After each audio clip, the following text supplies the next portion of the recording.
Thanks you guys for coming. Maybe some more people will join us, but we'll close those doors so you don't get interfering noise.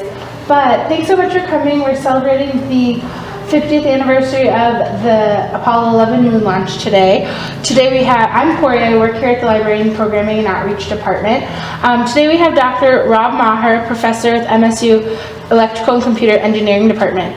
A child of the 1960s, he grew up fascinated by the U.S. space program, particularly the Apollo mission to the moon. Thanks to his fascination with American accomplishments in space, he knew from an early age he would be an engineer, even before he knew what an engineer was. While his professional expertise in this field of audio engineering, he has long been a keen amateur historian of NASA and the early space flights. He loves sharing inspiring stories of the Apollo program with his students and his friends. And we're lucky enough that he lives in Bozeman and we can get him to come talk at the Bozeman Public Library. So, I'll shut the doors just so you don't get some interfering noise, but feel free to hang out afterwards. We'll be playing music of the 60s. We've got a fun photo booth in the back that we can snap your little Polaroid photo. We've got some refreshments and some space-themed cookies. We're all about celebrating space. It's so cool. So thank you so much for joining us today. Well, thank you, Corey, for the introduction, and all of you are super good sports for being inside on a beautiful day like this, but I'm delighted that you're here, and I hope you'll get some of my enthusiasm about a 50-year-ago memory of the first steps on the moon. Looking at those of you that are here, I can tell a few of you were around at that time and probably remember actually listening to the landing itself, and that's great. And then there may be a few of you here who are under the age of 50 and have only read about or seen movies about the moon landing. So what I'm going to do today I guess I have about an hour, and we'll see if we need all that time to go through this, is to try to talk about some of the aspects of the Apollo 11 mission that might not be things you already know about. So I'm going to try to point out a few individuals and a few items that are perhaps less known than the general principles. And then also talk a little bit about kind of how this came about. How did the decision to go to the moon happen? And also it'll leave the question of why did we just go in the 1960s and early 1970s and then haven't bothered to go back since then? You know, what is the kind of political aspects that go with this? So that's the plan, and so I have a PowerPoint presentation, and I will go through this and talk a little bit about each of the examples. I also have some sounds and videos and things to play as part of this, and so we'll get started. So the space race, or the decision by the Soviet Union and the United States to engage in a competition to go to the moon, was a very prominent feature of the 1960s. And it was in the context of a lot of other political things that were going on, but it was certainly a very prominent activity.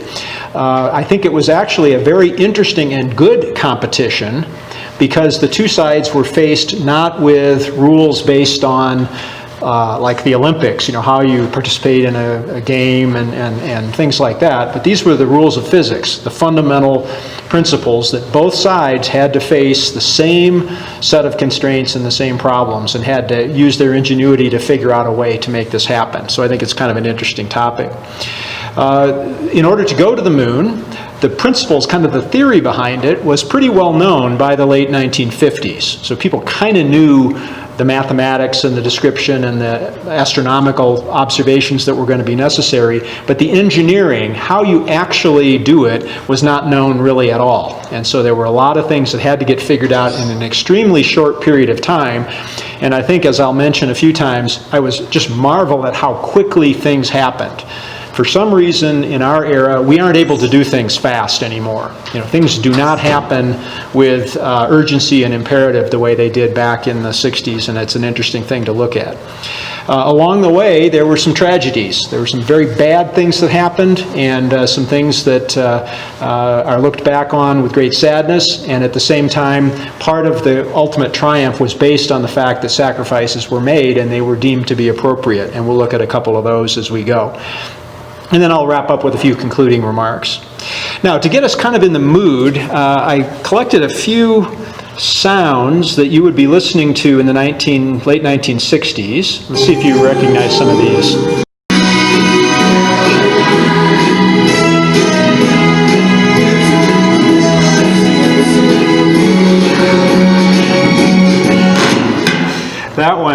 is interesting because if you go to a football game nowadays, they often play that during one of the breaks in the game. So 50-year-old song and Neil Diamond, and occasionally you hear that. So a variety of other songs, and the kind of the music of the late 60s was a very thing that was getting you kind of in the mood. If you went to a movie in 1969, here's a few of the films that were the most popular, the top grossing movies that year. So Butch Cassidy, True Grit, the Easy Rider, kind of a counterculture sort of a movie. Anybody remember Cactus Flower? Okay, so again, there were certain movies that were extremely popular at the time that haven't stood the test of time and sort of aren't still in our memory from there. 1969, in the bookstores, if you went and bought a book, and you probably remember books, there are these things with paper pages in them that people used to buy. So those were some of the popular books in 1969. TV shows, Rowan and Martin's Laugh-In, a comedy show, was on. Gunsmoke and Bonanza, these westerns. Marcus Welby, MD, Beverly Hillbillies. Some of these you can see on reruns even today. There was another show that ended in 1969. Maybe you recognize this.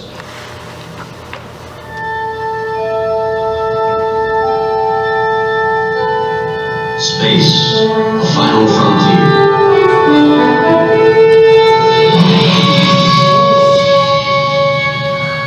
These are the voyages of the starship Enterprise.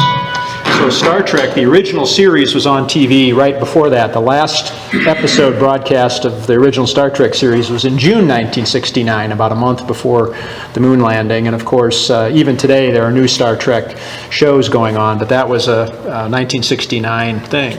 If you looked in advertising, what were people buying in 1969? At that time, there were still television ads for cigarettes, which we no longer have, at least not the conventional ads, but that was there. Coca-Cola, Pepsi were the big beverages and had a lot of publicity all over the world at that time and are still at least somewhat well known. The other thing that was common in 1960s was ties to the space program. So for instance, here's an ad for Bayer Aspirin, and they're mentioning that on the Apollo 11 spacecraft were 72 Bayer Aspirin tablets. So they're advertising the appeal of you should take Bayer Aspirin because it's used by astronauts. Here's Tang. Tang, a breakfast drink that is related to something that astronauts consumed in space, and so they would use this as advertising. And so if you were a kid, you wanted to be cool like astronauts, and so you'd be looking for these products. Space food sticks. These are little wrapped up, chewy kind of breakfast treats that people would eat, and again had this tie to the space program. So in addition to sort of the regular cultural things going on, this was a big part of that. Now, turning to kind of the fundamental question is, in order to get to the moon, you have to decide you're going to go, and then you have to figure out how you're going to do it. And that's, of course, what happened. And the question is, well, why was it the 1960s? Why didn't this happen earlier, or why was it later? Or sort of, what's the background there? So just a real capsule summary, and I'm not obviously going to cover everything here, but at the end of World War II, in the mid-1940s, the Germans, Werner von Braun, a German space expert, had worked on the V-2 rocket, which was a rocket that was launched by Germany toward London, and several of these impacted and they carried a warhead so they would blow up. So the idea of having a rocket or a self-powered missile that you could launch was sort of already a known concept. After the war, Chuck Yeager was a pilot and was the first to pilot an aircraft faster than the speed of sound. And so the glamorous Glennis, this Bell X-1 aircraft, you can still see it's hanging in the Air and Space Museum in Washington, and it was the aircraft that first beat the speed of sound, and so there was this idea of aerospace becoming more and more important. The US, of course, had used atomic bombs in World War II. The Soviet Union developed nuclear weapons shortly after the war. And the Cold War had developed, and the United States had emphasized the use of aircraft to deliver nuclear weapons should there be a war. So the US had a big advantage in strategic aircraft. So the Russians, or the Soviets at that time, the Soviet Union was interested in trying to catch up somehow. And so they were developing also hydrogen bombs and other types of things, but they had a big disadvantage in these strategic aircraft. So they were taking some of the information that was available on missiles and developing their ideas there that would use intercontinental ballistic missiles rather than bombers. So the Soviet Union had emphasized that, and their experts had gotten very much into that part of it, the rocketry that was being developed. Then came the late 1950s, October 1957, and the Soviet Union launched Sputnik, which was the first time anybody had launched a satellite, an artificial satellite, into orbit. And the United States had been working on this, and other countries as well, but still everyone was sort of shocked that the Russians, the Soviet Union had actually made this launch take place. That led very quickly to people in the United States being worried that if the Soviets could launch something into orbit, they could easily put an atomic bomb in that vehicle and bring it down onto the United States as a surprise attack.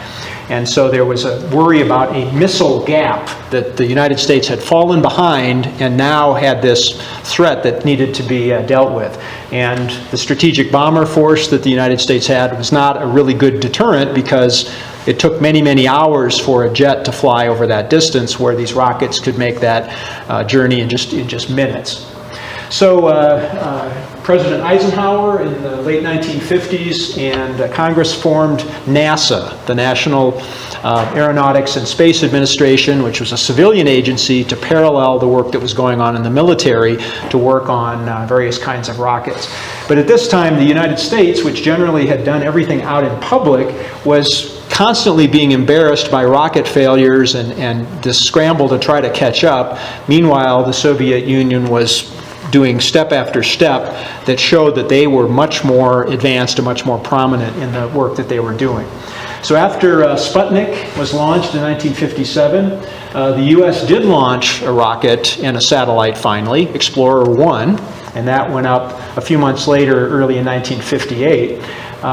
That satellite actually stayed in orbit for 12 years before the orbit decayed. It was assumed that it was going to come down much sooner, and Sputnik was only up in orbit for a year or two before its orbit decayed and it burned up. But Explorer 1 stayed up much longer. The other things that the USSR was doing right away was that they were launching these Luna spacecraft. Did you realize that? They had spacecraft traveling by the moon in the 1950s. So they even had one of them that they deliberately crashed into the moon in September 1959. So this was at a time when the United States was barely getting anything even into orbit, and the Soviet Union was already sending probes out to the moon. And even had a photo from the far side of the moon. The first time anybody had seen anything from that was done even in the 1950s. So really remarkable how far ahead they were. Then came 1961, and the Soviet Union put an actual live astronaut into orbit, and Yuri Gagarin circled the Earth. The United States, a few months later, managed to get Alan Shepard into space, but it was just a ballistic shot that went up and lasted 15 minutes and came right down in the Atlantic Ocean. Didn't go into orbit at first. So right after that May 1961 period, this was in the Cold War, there was this decision made that the U.S. was going to now engage in a competition with the Soviet Union in various space endeavors. And here's a segment of an address by President Kennedy at the time to Congress about urgent national needs. Recognizing the head start obtained by the Soviets with their large rocket engines, which gives them many months of lead time, and recognizing the likelihood that they will exploit this lead for some time to come in still more impressive successes, we nevertheless are required to make new efforts on our own. For while we cannot guarantee that we shall one day be first, we can guarantee that any failure to make this effort will make us lost.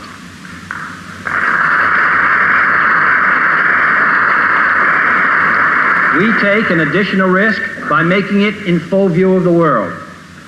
But as shown by the feat of astronaut Shepard, This very risk enhances our stature when we are successful. But this is not merely a race. Space is open to us now, and our eagerness to share its meaning is not governed by the efforts of others. We go into space because whatever mankind must undertake, free men must fully share.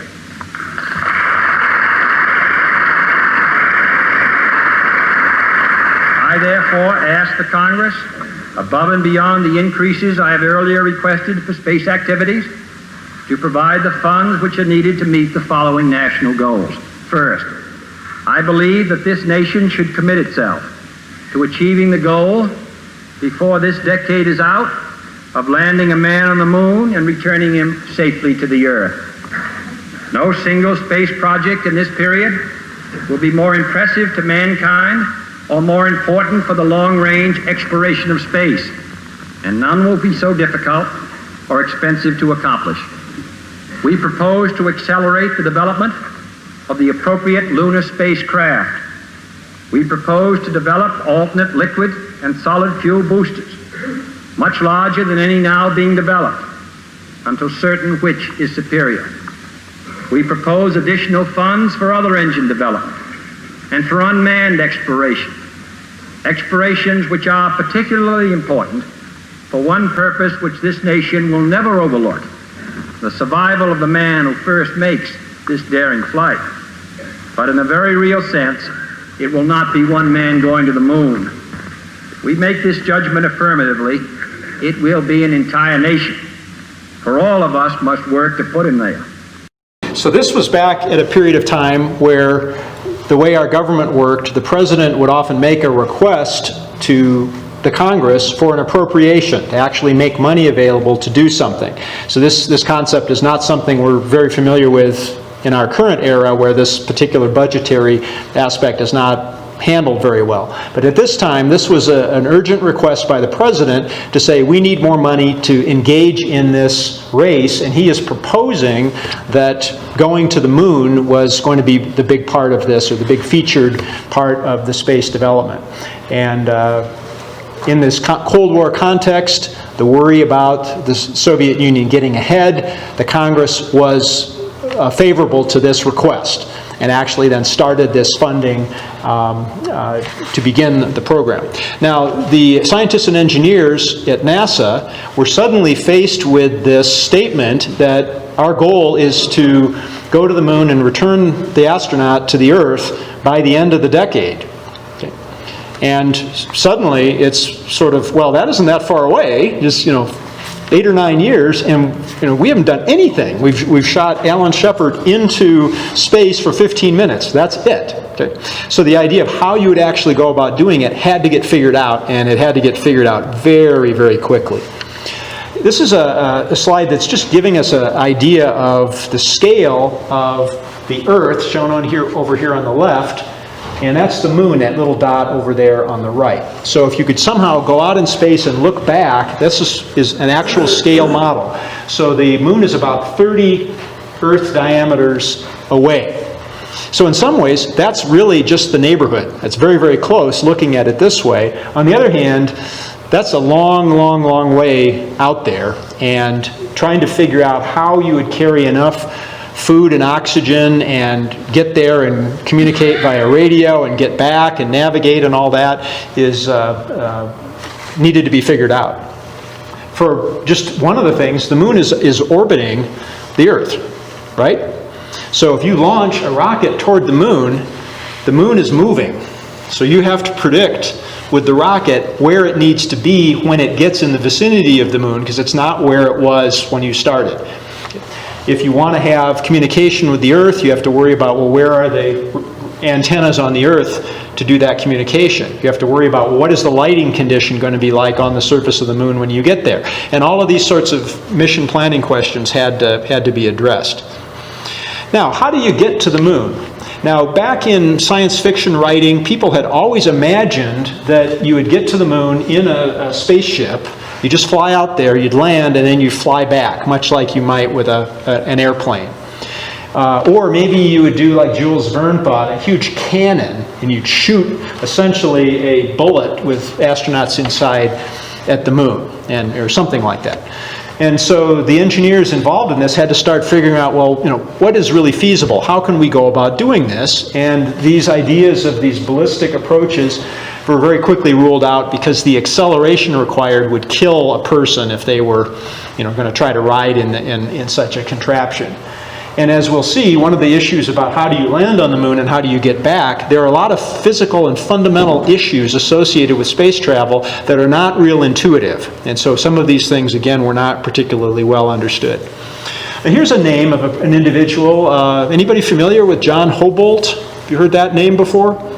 Okay, this is a very important figure in the history of NASA and the history of the moon landing. Why? Well, John Houbolt was studying this idea about how to get to the moon. Most of the mission planners assumed that there would be a direct ascent, like the old science fiction approach. A rocket would launch from the Earth, would fly to the moon, land on the moon, and then it would fly back. Okay. Now, Houbolt looked at all of the equations governing the mass, the forces required, the amount of fuel, all of the parameters that went into this, and it became very clear to him that this would not work. This was not going to be feasible with the rocketry and the knowledge that was available.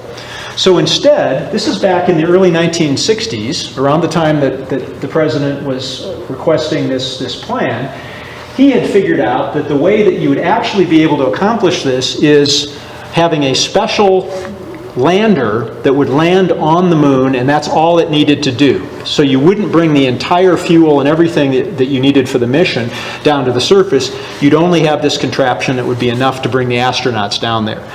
Now, when he proposed this was going to require lunar orbit rendezvous, meaning that you had to have a way of astronauts on different spacecraft meeting up in orbit. This is something that had not ever been accomplished before and was considered extremely risky, and most of the planners said, no, we're not even going to consider that.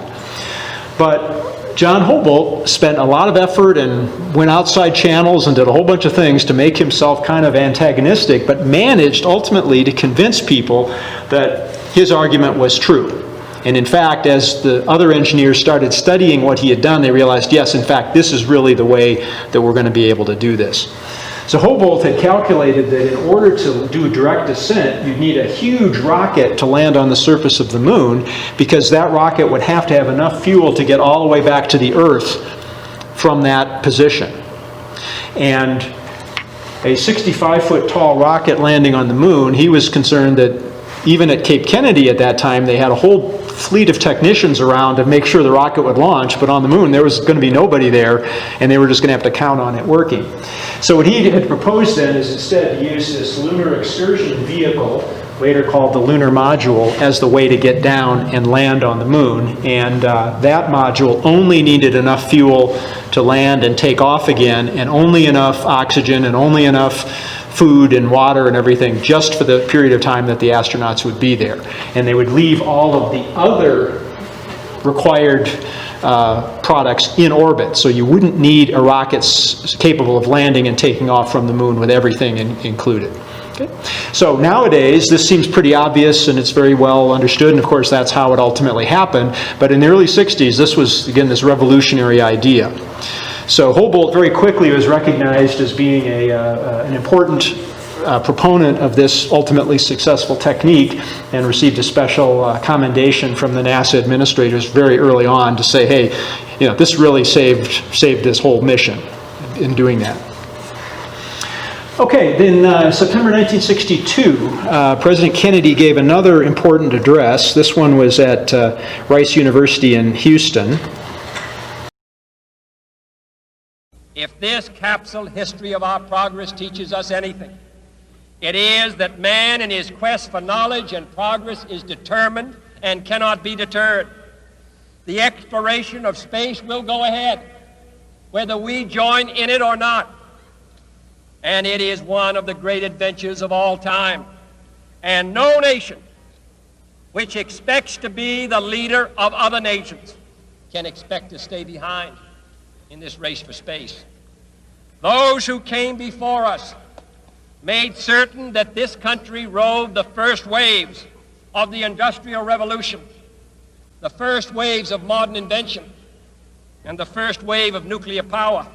And this generation does not intend to founder in the backwash of the coming age of space. We mean to be a part of it. We mean to lead it.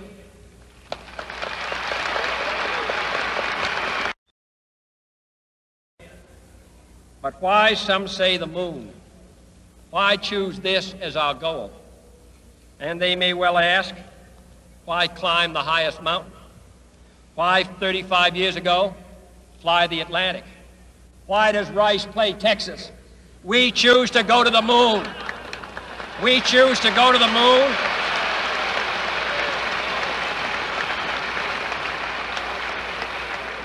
We choose to go to the moon in this decade and do the other things, not because they are easy, but because they are hard.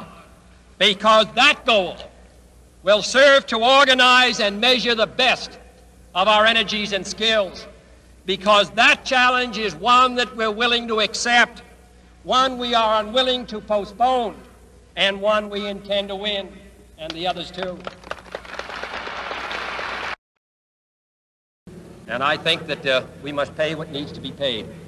I don't think we ought to waste any money, but I think we ought to do the job. And this will be done in the decade of the 60s. It may be done while some of you are still here at school at this college and university. It will be done during the terms of office of some of the people who sit here on this platform. But it will be done, and it will be done before the end of this decade. And I am delighted that this university is playing a part in putting a man on the moon as part of a great national effort of the United States of America.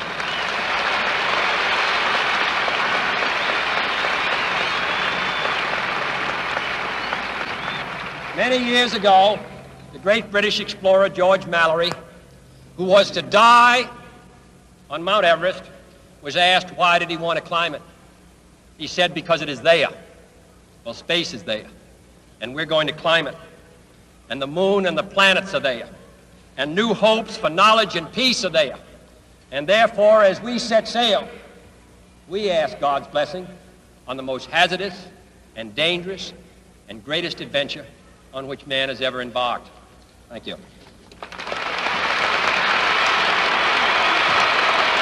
So for people like me, people of a certain age, I get choked up when I hear people talking that way. So even after all this time, the meaning and the importance of this adventure that the United States was going to engage in was a very appealing thing. And as was mentioned in the introduction, you know, I was 7 years old in '69, but the idea of doing these kind of things was just very appealing, and is one of the reasons I think I ultimately became an engineer and got into the science field. It was just so exciting to me as a young person.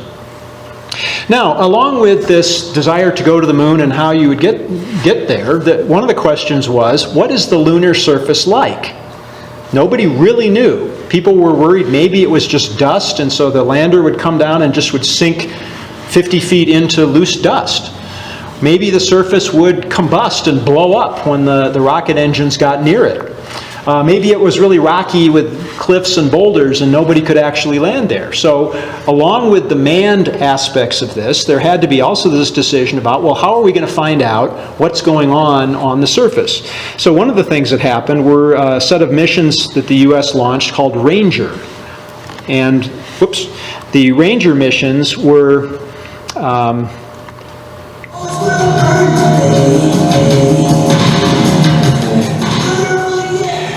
robotic spacecraft that simply flew to the moon and crashed into it. But on the way, they turned on TV cameras to look at what the surface looked like. So at this level, you could get telescopes that could give this resolution. But as it descended farther and farther, then you started seeing details that wouldn't be able to be seen from the Earth. So the last few frames here, right before the spacecraft hit the moon, were studied a lot to see what are all the details and what was available there and all that sort of thing. So again, they started getting some idea about what was happening.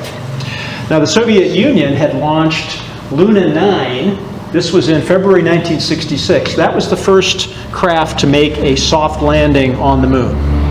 So we often think of Apollo 11 as being the first moon landing, but there were 7 previous spacecraft that landed safely on the moon and took pictures and did various things. In addition to Luna 9 and Luna 10 from the Soviet Union, the U.S., after the Ranger program, started the Surveyor program. And the Surveyor missions were very similar to the missions we're now sending to the first missions we sent to Mars, which is just a spacecraft that lands and then has a camera and looks around. And the surveyors also had a little shovel that reached out and dug in the soil of the moon to kind of understand a little bit more about what was going on there. And I'm going to jump ahead here a little bit. Apollo 12, so this is the one after Apollo 11, that spacecraft landed on the moon close enough that the astronauts were able to walk over to Surveyor 3, which had landed on the moon a couple years earlier. So this is Pete Conrad, the astronaut, taking a picture next to Surveyor 3 with the LEM in the background. This is my second favorite picture of the Apollo program, was this idea. And I always wonder if maybe in my lifetime I'll see an astronaut photographed from the surface of Mars standing next to the Viking lander or something like that. The other interesting thing about this is that on the Surveyor 3 spacecraft was a camera. You can see it there in the picture, and the astronauts detached that camera and they brought it back to Earth. So if you go to the Air and Space Museum at the Smithsonian in Washington, you can see the actual camera that sat on the moon that the Apollo 12 astronauts brought back. So anyway, kind of an interesting part of that. Okay, so that's jumping ahead. So let's jump back to where we were. So in addition to coming along with the Surveyor missions, the manned part of the Apollo Ultimate program had 3 steps, and the first step was called Mercury. And the Mercury spacecraft, included the first launch with Alan Shepard, they were a very simple spacecraft. Only one person could fit inside. They had very little maneuverability. They had a radio, and the astronauts typically had a camera and the ability to turn around and things, but nothing really complicated. But they were allowing a lot of the basics to get figured out. It very quickly became apparent that before going to the moon, there were going to need to be a lot of things figured out about space travel. How to rendezvous spacecraft, how to communicate, how to deal with emergencies. And so there was developed the Gemini program, which was a spacecraft that was only intended for Earth orbit. It was not a spacecraft that could go to the moon. But many missions were done with 2 astronauts inside the Gemini spacecraft, and they were able to test out a lot of the different features. So they were able to do what's called a spacewalk. They opened the hatch and then they could float out in their spacesuit and understand how to work in zero gravity. They did the various kinds of re-entry profiles to understand how you get back to the Earth from orbit and so on. And then finally, of course, was the Apollo program, which were the moon vehicles, the spacecraft that followed John Hobolt's description about how to get to the moon with these special kind of spacecraft. And we'll, of course, see more about that in just a second. Now let's just take a moment here and look at kind of the timeline of how these different things happened. This is a kind of a complicated chart, but I just want to kind of give it the ordering here. So we listened to part of John Kennedy's statement to Congress saying we need to go to the moon before this decade is out. So that happened in 1961, right after Alan Shepard had been launched into space for 15 minutes. So the Mercury, the single astronaut missions happened during this little over a year, around 1961. The speech we heard from Rice University where the president is saying, you know, we choose to go to the moon and do the other things, not because they are easy, but because they are hard. So that was in 1962. The Gemini missions were out here in the 1965-1966 time frame. These red triangles I've shown on here are the Ranger missions, and the first 5 Ranger missions trying to go and crash into the moon didn't work. The rocket blew up, the trajectory was wrong, so they were complete failures. Ranger 6 actually managed to hit the moon, but the television cameras didn't work. So it was finally Ranger 7, 8, and 9 were the ones that actually sent back pictures. And then the circles here are the 2 Soviet soft landings on the moon, and the stars are the Surveyor missions. Surveyor 1, Surveyor 2 crashed, Surveyor 3 was successful, Surveyor 4 crashed, and so there was a lot of messing around going on along with the Mercury and Gemini part of the program. Now things were getting set to try to get to the moon by the end of the decade, and you can see our end of the arrow there is 1967, and then something very tragic happened. So after the Gemini program, Apollo was going to start with the manned missions, and Apollo 1 in January 1967 was an extreme tragedy, extremely sad situation. So the 3 astronauts that were going to be part of that first mission in space were practicing in the capsule on the rocket at Cape Kennedy. And during one of their practice sessions, they had the capsule pressurized to high pressure to verify its integrity, and a fire broke out in the capsule with the astronauts inside. And in that high pressure oxygen atmosphere, the fact that a fire started, it burned with great intensity, and they were killed very, very quickly due to that fire. There was an investigation, of course, that occurred after that, and the spacecraft and the reason that it had started on fire was studied very extensively. There were some shoddy workmanship. There were a variety of design choices that were done in haste, because remember, things were happening very quickly, and just generally it was not a well-designed spacecraft. The fortunate thing in many respects about the tragedy was it caused everybody involved to stop and rethink what they were doing, and suddenly they started not cutting the corners that had been cut up to that point. And so many of the people involved, of course, are in great grief about the loss of the astronauts at that time, but in many ways say that the ultimate success can be traced back to the fact that that terrible tragedy had occurred. So there was a major redesign of the command module and its various features, and changes to the process. Now, December 1968, this was coming up on the time in which the decision to go to the moon was going to have to be made. The Apollo spacecraft had been redesigned, the command module, and the Saturn V, the big space rocket, had been tested a couple times. The first Apollo Saturn V rocket went very well. The second one was a terrible semi-success, but several of the rocket motors were shut down in the process. It had a lot of vibration and other problems. So the third Saturn V launch, after one success and one ultimate failure, turned out to be a mission all the way to the moon. So again, this was a period of time when, because of this competition, people were willing to do things that probably nowadays wouldn't be thought of. But the Apollo 8 mission with the Saturn V rocket went all the way to the moon and orbited the moon. Now, the lunar module, the little module to go down to the moon, was not yet ready at that point, and so rather than just doing this mission in Earth orbit, they decided to go to the moon just to orbit it and test out other aspects of the mission at that time. And some of you may have seen the famous Earthrise photograph. This is a photograph of looking back at the Earth with the desolate lunar surface in the foreground, and that came from the Apollo 8 mission.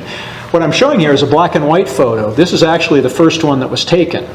So astronaut Bill Anders on the spacecraft was photographing out the porthole the surface, because very soon astronauts were going to come back and they were trying to get good images of the lunar surface. And he happened to glance out another porthole and saw the Earth, this blue marble coming up, and he says on the transcript, "Wow, look at that." And the other astronauts, Frank Borman and Jim Lovell, also look out and say, "Oh, that's great." So he took a picture with the camera that he was using for the lunar surface photography, which was black and white. And you have to be a certain age to remember when cameras had film in them.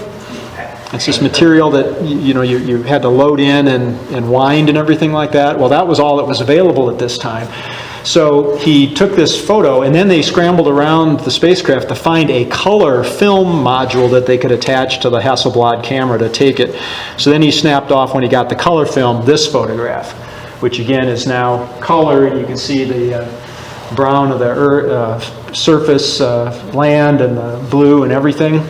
And then he took a second photograph, which is this one. So those three photographs were taken at that time. Now nowadays, of course, we're kind of accustomed to this sort of thing. At the end of 1968, this had huge impact on people to see the whole Earth.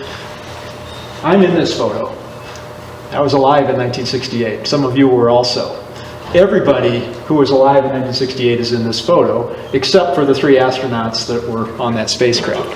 So the importance of this picture, and we'll see another one kind of like it later, had big impact. Do they know which continents it's looking at?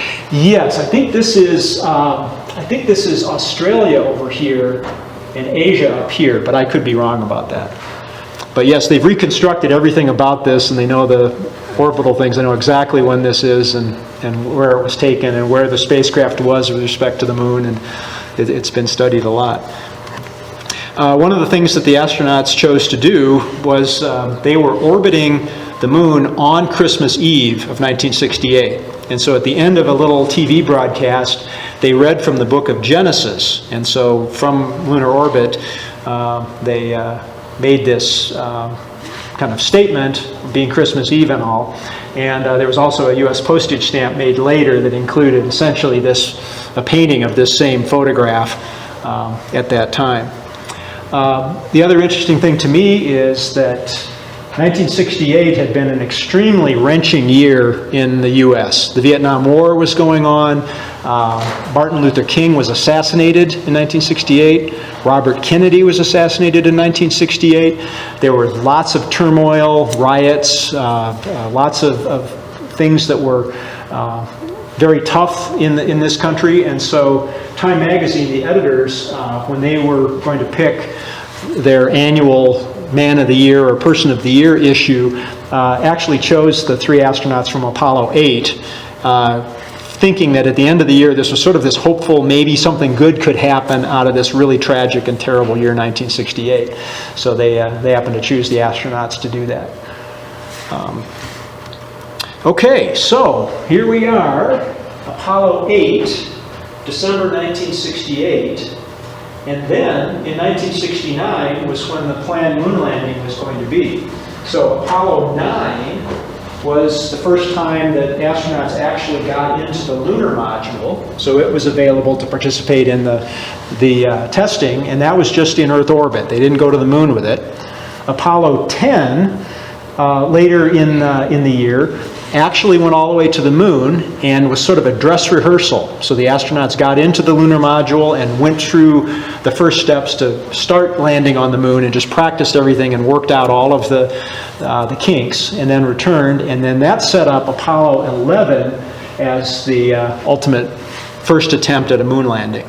Most of the planners assumed that there would be an abort, or there's maybe 50-50 chance that they would actually land on the moon with that mission, but they had enough time still in the planning here that they could maybe get there on Apollo 12 and still meet this goal of, during the 1960s, getting to the moon. And then mathematicians, of course, also said, well, you could technically probably count all of 1970 as still being in the decade of the 60s and so on. So they sort of had ways that they were going to get around that issue. But anyway, you can see how this all happened. So from the very start here of the president saying, we want to go to the moon before the decade is out, all of these things happening, the Apollo 1 fire, all of these test landings, development of all the spacecraft and the rocket, and then finally being ready for Apollo 11 at that time. All of this is just compressed into such a short period of time, it's really remarkable. So the Apollo 11 mission, for a variety of reasons, the astronauts chosen included Neil Armstrong, Michael Collins, and Buzz Aldrin. These 3 individuals had been part of Gemini flights earlier, so they had some space experience. All had been test pilots in their careers. Neil Armstrong was recognized among the astronauts as being one of the most level-headed and cool cucumber kind of people, and had a lot of things going, for him. And the other astronauts, again, had various capabilities and experience that really made them a good group to go to the moon on this particular mission. Now, when the spacecraft is ready to launch on the big Saturn V rocket, almost all of the rocket is just the propulsion and fuel. So the astronauts themselves are inside the command module, which is just this teeny little piece at the very top of this huge stack. And the only thing that will come back from a successful mission is that command module. Less than 0.5% of the original mass comes back. Everything else is used just to get to the moon. So the fuel to get up to speed and so forth.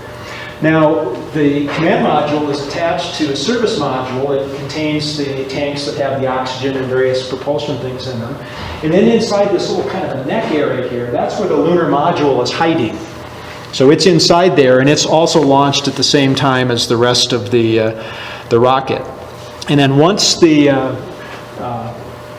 rocket gets into orbit, the command module and the service module are pulled out. They go in and grab the lunar module, this portion, and pull it out of the third stage of the main rocket, and that's all that goes to the moon, is just those pieces. Now, one of the things that, for those of us who work with computers a lot, that's really interesting is the development of the flight control computer and navigation computer that was used on the spacecraft. Originally, there was some thought that all of the computation could be done on Earth in Houston on a big mainframe computer, and they would simply send instructions to the spacecraft. But it became clear that for safety reasons and for just the fact that things had to be done on a very precise timing, it was going to work better to put some smarts into the spacecraft. Now, nowadays we're accustomed to carrying around little boxes that have connections to the internet and computation and everything else, but of course in the late 1960s nobody had even really dreamed of that, or maybe they had only dreamed of that. There was certainly nothing available. So the development of the primary guidance and navigation computer was a big thing that happened in parallel with all of these other activities. Now, as it came time for the astronauts, the two astronauts, Armstrong and Aldrin, to go land on the moon in the lunar module, the third astronaut, Michael Collins, stayed in the command module in orbit while this was going on. And the computer is the only way that they were actually able to land this spacecraft. They needed the computer to work and work properly in order for that to happen. So P63, P64, P66 are just the names of the computer programs that were running on this crude 1960s era computer that they had on board the spacecraft.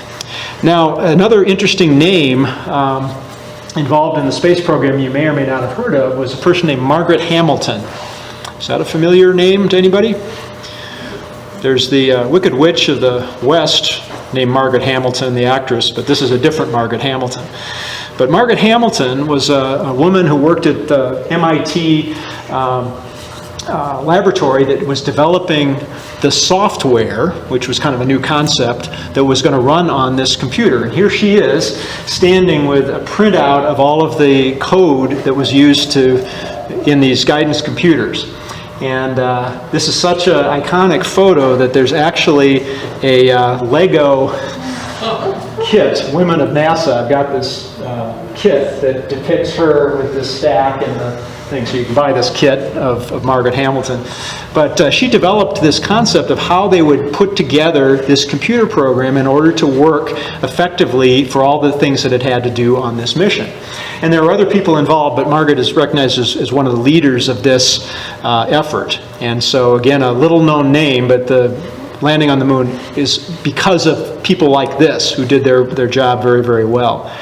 And in 2016, this is Margaret Hamilton. She received the National Medal of Freedom from the President at that time, recognizing her key work in developing this concept of this type of a software system.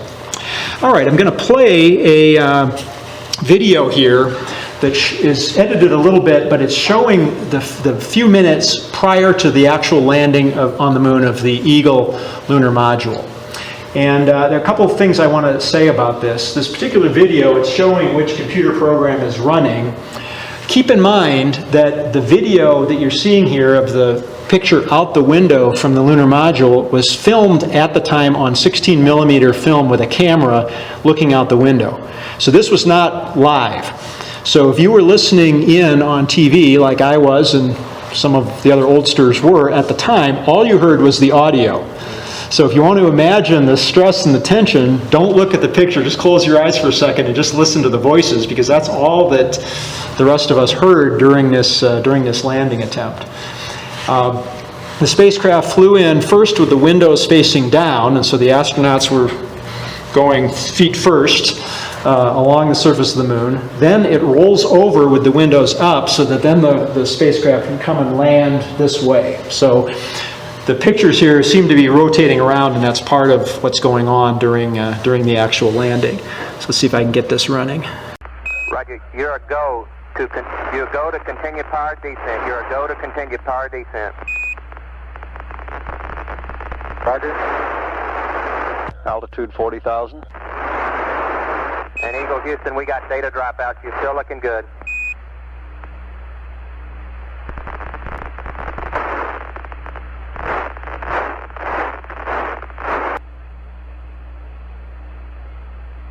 LH is minus 2,900. Roger, we copy. At the Earth, right out our front window. Houston, you looking at our Delta H? That's affirmative. Program alarm. Looking good to us, over. 1202. 1202. Good radar data. Altitude now 33,500 feet.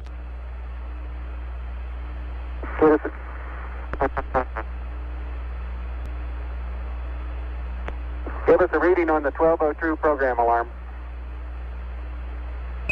Roger, we got you. We're going at alarm. Roger, 330. 6 plus 25, throttle down. 6 plus 25, throttle down. Roger, copy. 6 plus 25. We're still go. Altitude 27,000 feet. Same alarm, and it appears to come up when we have a 1668 up. Roger, copy. Throttle on time. Roger, copy. Throttle down. Throttle down. Instead of in the simulator. Roger.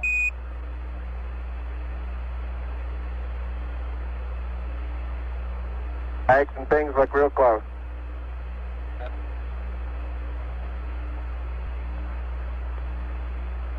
Descent rate 129 feet per second. We copy.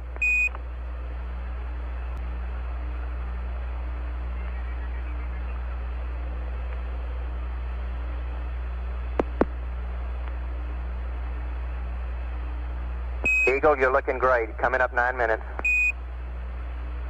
We're now in the approach phase. Everything looking good. Altitude 5,200 feet. Manual attitude control is good. Roger, copy. Altitude 4,200. Houston, you're a go for landing, over. Roger, understand. Go for landing. 3,000 feet. Copy. Alarm. 1201. 1201. Roger, 1201 alarm. We're go. Same type. We're go. 1,400 feet. Still looking very good. Roger, 1202. We copy it. 35 degrees. 35 degrees. 750. Coming down to 23. 700 feet, 21 down. 33 degrees. 100 feet down at 19. 540 feet down at 30. Down at 15.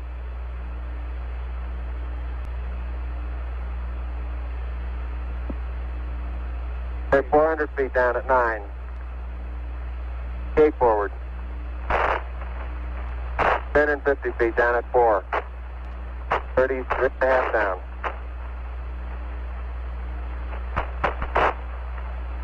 They're pegged on horizontal velocity. 300 feet down, 3.5. 47 forward. Put up. Down 1.5 down. 70.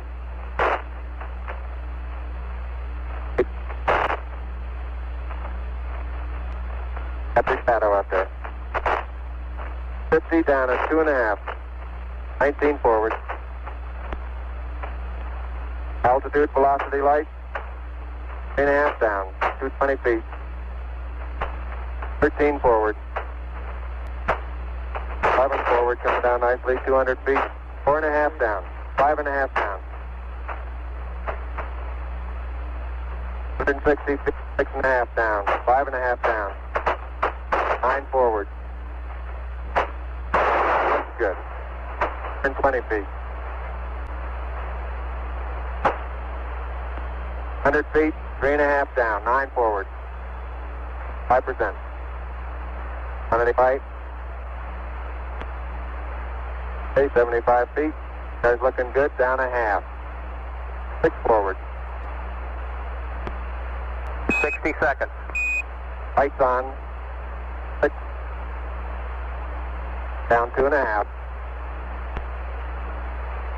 Forward. Forward. That's 40 feet. Down 2.5. Picking up some dust. 30 feet. 2.5 down. Straight shadow. 4 forward. 4 forward. Drifting to the right a little. 20. Down a half. 30 seconds. Forward. Just. Good. Okay.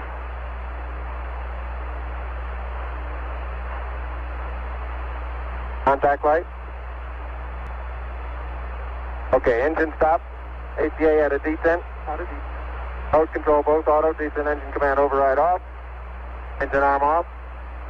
413 is in. We copy you down, Eagle. Houston, Tranquility Base here. The Eagle has landed. Roger, Tranquility. We copy you on the ground. You got a bunch of guys about to turn blue. We're breathing again. Thanks a lot. So the landing had taken place, and in interviews with Neil Armstrong later, he says that was the mission as far as he was concerned. This getting out and actually walking around was sort of, that wasn't a big deal. It was actually landing was the key thing that he had trained for and that he was the most satisfied with. And several things about that last part of that was this program alarm. So this is a photograph of the lunar module. This panel right here, this is the DISCI, the display and keyboard of the Apollo guidance computer that was used. The computer itself is a box that's located elsewhere in the spacecraft. If you visit the American Computer Museum, you can see one of these guidance computers. They have an example one there here in Bozeman. But anyway, this is the computer, and this is just what it looks like more directly. So it had several lights and then these indicators that gave various readouts and so forth. And so one of the lights here was a program alarm, and this is depicting what the astronauts would have seen in the spacecraft. A program alarm light on, and then this 1202, which was an error code, and that error code indicated that the computer was not able to complete all of the tasks that it was being asked to do. Okay. Now, remember Margaret Hamilton, the computer programmer? They had developed this executive to run on this computer that did things in a priority order. So the most important things got done first, and then the less important things got done afterwards. And in this case, they didn't get to all the less important things. The computer simply restarted back at the top of the list with the most important things. So it was resilient, and there was a great study later to figure out why this happened. But at the time, the concern the astronauts had was, well, if the guidance computer isn't going to let us land, we're going to have to abort. And so Armstrong, you can hear in his voice, give us a readout on the 1202 program alarm. It's kind of, are we going to have to get out of here, or are we going to be able to land? So another name that you may or may not be aware of is an individual named Steve Bales. There's a photograph of him there. And I guess I mentioned I'm dressed in kind of the 1969 flight controller outfit. I've got my white shirt, my narrow 1969 era tie. I'm wearing a duplicate of the Apollo 11 Manned Spacecraft Center badge. This happens to be Cy Liebergott, a different controller than Steve Bales. I also brought a slide rule with me that, again, back before we had hand calculators, in this era, if you look on the counter there, you'll see people had slide rules to do math. I think I can multiply with this, and that's about all that I can do. Anyway, Steve Bales was the guidance officer, or GUIDO, and his job was to monitor the flight computer and know where the spacecraft was at all times. So he was hired by NASA right out of college in 1964 when he was 22 years old. He was GUIDO of Apollo 11. He was age 26 The average age of the flight controllers during the landing was 28. There were people as young as 24 in there, and even Gene Kranz, the flight director, was 35 years old. So these were young people, and as a college professor, when I think of my graduates leaving the university, that, you know, this is barely older than they are, and people were doing remarkable things even at a young age, and this is an example of that. So Bales, this guy, had a 24-year-old computer specialist, Jack Garman, in the back room, and they had to, on the spot, say, is this 1202 program alarm a reason we're going to need to abort the whole darn mission, or can they continue?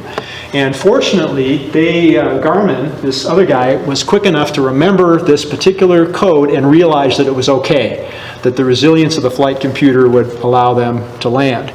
After the mission was over, President Nixon was giving various awards, and he gave a group achievement award to the mission control staff, the people dressed like me. And when he gave that award, he said to Steve Bales, this is the young man when the computer seemed to be confused, and when he could have said stop, or when he could have said wait, said go. And so the fact that he said we're go on that alarm is considered one of the great actions of mission control at that point. Okay, well, I'm up out of my time. I think everybody's seen pictures of the walking on the moon and so forth. There's a plaque on the leg of the lunar module, but I need to show you my favorite picture of the Apollo missions is this one. And let me tell you why. You see what that thing is up there in the sky? That's the Earth. See what's in the foreground here? The astronauts were walking around the lunar module taking pictures simply to document the condition of the spacecraft. But it's always marveled to me the idea you'd be standing there, you'd look up, and there would be the Earth up in the sky, just the way we look at the moon. It just something about that just blows my mind.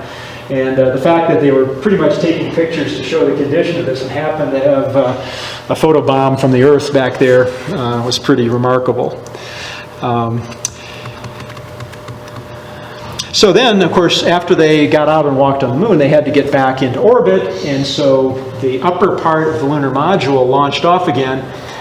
I like this photograph that Michael Collins took right prior to the rendezvous, because it in some ways is reminiscent of the Earthrise photo from Apollo 8, but now we've got the moon and the Earth and then the lunar module coming up, so it's kind of a nice bookend to that aspect of it.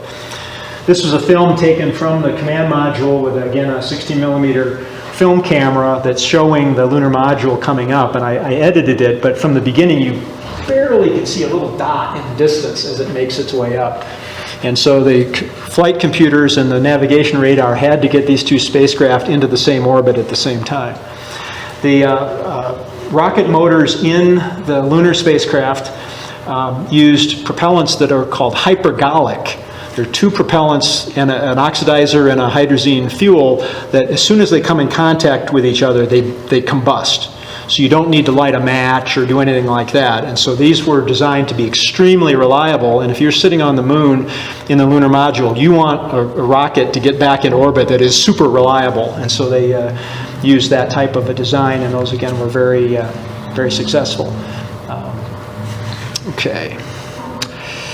So one of the interesting things about the Apollo program is that at its peak there were more than 400,000 people that had some role in these missions, either at a supplier or in mission control or helping the astronauts get ready or interpreting photos or whatever. So huge number of people. And is any one of those people super essential? Well, I've mentioned several here that I think probably were. John Hobolt, Margaret Hamilton, Steve Bales, certainly the astronauts, but there were many, many others who worked on different aspects of this mission.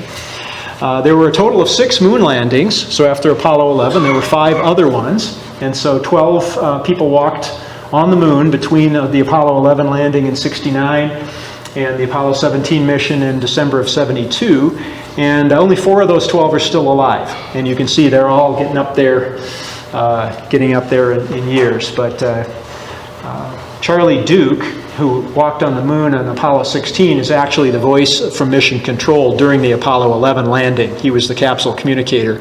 So he's the one that says, Roger, Tranquility, there's a bunch of guys about to turn blue. That was his voice. So he actually got to go to the moon himself later on. Harrison Schmitt was a geologist, and so he was the only sort of pure scientist who ever went to the moon on the final mission. And boy, it was an exciting time. And I appreciate your patience in listening through all this kind of thing. And we're over my allotted hour, and I apologize for that. But as you can see, I get excited about these things and get going. But if anybody has any comments or questions, I'd be happy to hear about them. Do you have time for a few questions? Certainly I do. And again, everybody, if you want to go, that's fine. But yes, sir. Yeah, I was reading somewhere where they were very concerned about the ascent and redocking with the orbiting, and that some newspaper had already come out with a headline about stranded astronauts. Because they said they had only one chance. If they missed it, that was it. Well, again, a lot of us think that it would be easy, based on like watching Star Wars, that you just point your spacecraft where you want to go and you fly there. And the physics of orbit are much, much more complicated than that. And so if the lunar module had rocketed off in the wrong angle, now the orbiting command module and the lunar module aren't even in the same orbit, and they can't get back together. So that would be, of course, terrible. So it has to launch at exactly the right angle and at the right moment so that the two spacecraft can rendezvous. And understanding the dynamics of that and predicting that and having the timing down and the guidance system in order to do that was a huge accomplishment. A lot of it was worked out during the Gemini missions to try to figure out how to do that. So it's things like if you are in a lower orbit and you see a spacecraft in a higher orbit and you want to catch up to it, if you try to go straight toward it, you get into a higher orbit, which means your orbital speed is slower. You actually fall behind. So it's counterintuitive. You actually have to stay in the lower orbit and get ahead, then go to the higher orbit, slow down to do the rendezvous. And so these sorts of things were, again, not intuitive to most people. Michael Collins, the command module pilot, in his interviews many times is mentioning the biggest concern that he would have would that he would come back alone, meaning that the lunar module would crash during landing, or there would be a problem where it was not able to get back into orbit.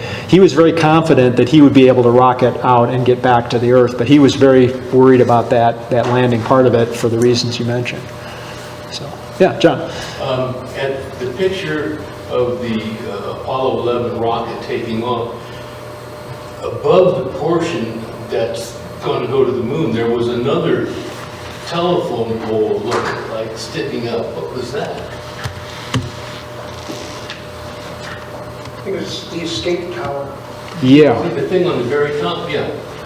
So during the launch phase, the command module there, there's actually a whole cover on it. It's kind of a white cover, and that's to protect it during the launch phase from the atmosphere. And also the other thing is that the rocket and the whole spacecraft sits out on the pad for about 2 months before the actual launch. So it's protected from birds landing on it and stuff like that. But yes, above that is this tower that's an escape rocket, where if there was an anomaly with the launch where the rocket was going to blow up, they would actually send a command to this rocket, which would pull the astronauts in the command module away from that, and it would go some distance, and then the parachutes would open and it would land, hopefully. So that got dumped somewhere in space? Yeah, once they get above the altitude at which that would be possible, so after the first stage is burned out, they actually jettison that. And so it rockets away and pulls the cover off the command module. So you don't see that later on. That's right. Where does it go? Just down and burns up, coming down and lands in the ocean. Yeah. I'm not so sure about the Soviet history. I don't think they ever had a person walk to the moon. Why not? Why did they, if they were so far ahead and they had all these soft landings, what went wrong? Well, it's an interesting thing. So the Soviets had developed these big rockets. Part of the reason was that their ability to miniaturize nuclear weapons was not as good as was available in the United States. So the United States didn't need big rockets for ballistic missiles because they could make their thermonuclear warheads smaller. So the Soviets needed these bigger rockets. But in order to get to the moon, you need an even bigger rocket. And so the U.S. had developed this Saturn V rocket in order to do that. The Soviet Union was developing a similar class of rocket and had various problems with it. And their chief designer, who had done a lot of this work, actually died. And it's sort of because of their system is a little different than ours, there wasn't apparently a good way to make up for that loss. And so they had several explosions of these rockets on the launch pads. Thankfully, the U.S. never had a Saturn V blow up and destroy the launch pad, but the Soviets had that problem. And basically, they just couldn't recover at the pace that the U.S. was operating. Now, another little-known aspect of the Apollo 11 mission is at that time, the Soviets had launched Luna 15, which was an unmanned lander. And it turned out what they wanted to do was get to the moon right before Apollo 11, land, grab some rocks with a thing, launch back and get back to Earth and scoop, so to speak, the U.S. by bringing back a sample before Apollo 11 got back. And that Luna 15 crashed at some point during the mission. So they were, again, trying, but they had basically at that point did not have a rocket capable of delivering the astronauts to the moon to land. And essentially they gave up. They never did that. So that never became part of their work, and then very quickly they moved into developing space stations and other types of planetary activity.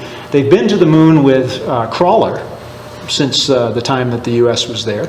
So they've done robotic missions, but not ever put astronauts there. Final comment about that is shortly after the end of the early 1970s, the U.S. had a Skylab, where they used a Saturn V rocket, and instead of having the lunar module and other pieces needed to go to the moon here, they put an orbiting space station around the Earth. And following that, there was an Apollo-Soyuz test program where the U.S. and the Soviets decided to cooperate, and they actually had a manned Soviet space vehicle and the U.S., essentially the command module that would go to the moon, but they just stayed in Earth orbit, and they actually docked and shook hands and showed that they could work together. And of course, since then, the cooperation on the International Space Station and so on has been very, very important. But yeah, it's interesting, isn't it, that they didn't get there.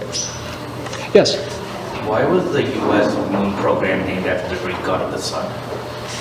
You know, I don't know that right off the top of my head. But a little weird. I'm sure there were very good reasons or decisions on how these things were named what they were named, but I don't know the answer to that. Yes?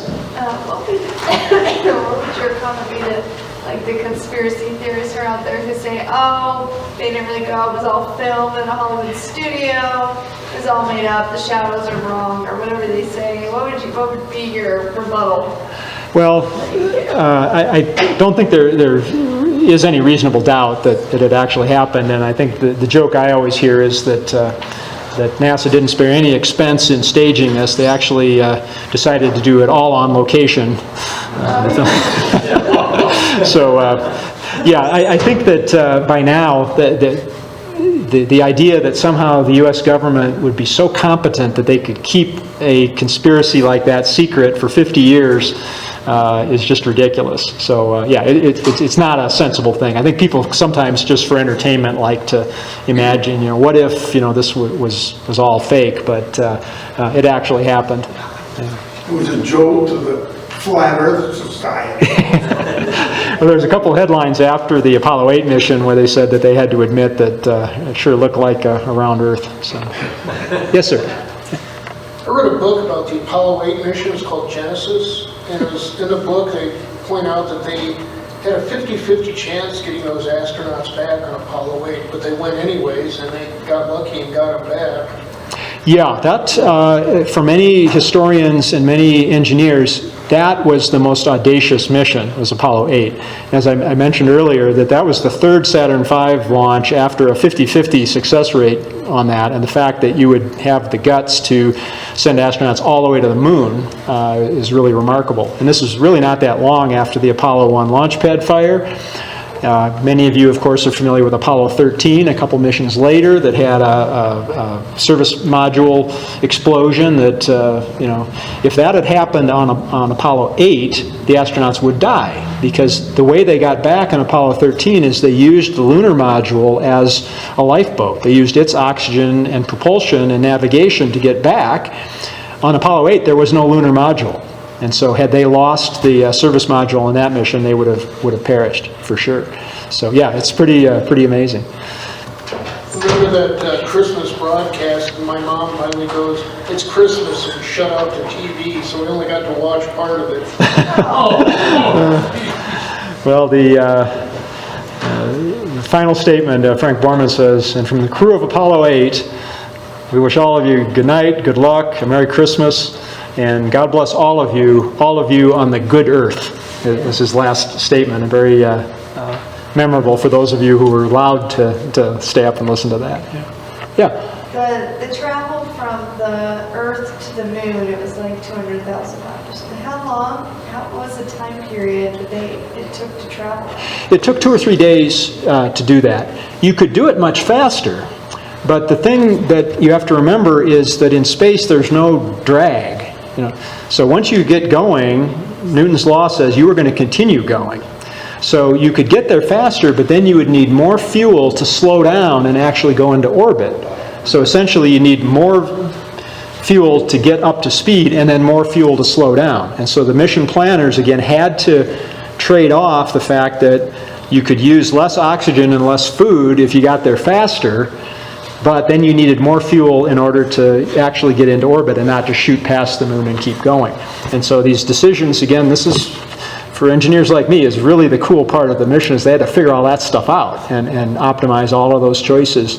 And the fact that then it ultimately worked with a bunch of 26-year-old people sitting in mission control is it's quite a testament. And before that, Alan Shepard had gone how many miles up? Barely 100 miles. 100 miles. These are just, I pulled off my shelf. Obviously, I like this stuff. So these are book covers of a bunch of books that I've read about this. And obviously, there are people who know much, much more about this, people who have actually worked in the Apollo program, and you can get a lot more information. I think of the astronaut books, the one by Michael Collins, Carrying the Fire, is probably the one I would recommend if you're interested in kind of getting an astronaut's point of view of Apollo 11. He's very witty and very well written book. The other one that I particularly like from a mission control standpoint are The Failure is Not an Option by Gene Kranz. He was the flight director during the landing. And if you want to know more about the guidance computer and so forth, there's several really interesting books, and nowadays you can get an online simulator and actually program up the Apollo guidance computer if you really like that sort of thing.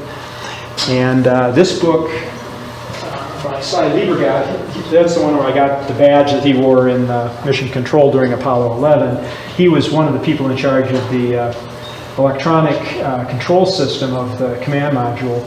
He became well known among flight controllers during the Apollo 13 mission. He was the one who was on the console at the time they had the explosion on board the spacecraft. So he had to do the initial things. He's played by Clint Howard in the Apollo 13 motion picture, if you've seen that one. But he's written a book as well. Yeah? When the Apollo left Earth orbit, it was 24,000 miles an hour escape velocity. As I remember from Apollo 8, they'd slowed down to like 2,000 or 3,000 miles an hour when lunar gravity overcame Earth gravity and they started accelerating to the moon? Exactly. Is that approximately right? So when you leave the Earth, the gravity of the Earth is still there. And so it's a little bit like if you imagine going uphill. You know, you start a ball rolling uphill, and you're going to try to get it over the top of the hill, and the gravity of the Earth and the gravity of the moon are pulling in opposite directions. You got to get the ball going just fast enough to get over the crest of that hill so the moon's gravity would then pull it in. So it's slowing down the entire way toward the moon until it gets past this point where the moon's gravity now exceeds the Earth's gravity, and now it pulls the spacecraft in. So all of these things had to be calculated, and again, you've got this choice about speed. If you for all of the early missions to the moon, they wanted to have what's called a free return option, which means if you didn't fire the rockets when you got to the moon, you would be going slow enough that you would just go around the moon under its gravity influence and then would end up coming right back to the Earth, like a big figure 8. And so they wanted the speed to be slow enough that they could get that free return if they needed to. So if there was a malfunction on the spacecraft, they'd still get back, at least in the vicinity of the Earth. But yeah, you're right, it was definitely slowed way down along the way. Yeah? How much did each of the segments of the various Mercury, Gemini, Apollo, each of them lost that launches cost? So each of those, like, were they working for, we're going to try to get it within this many, or this, what was the price frame on some of that?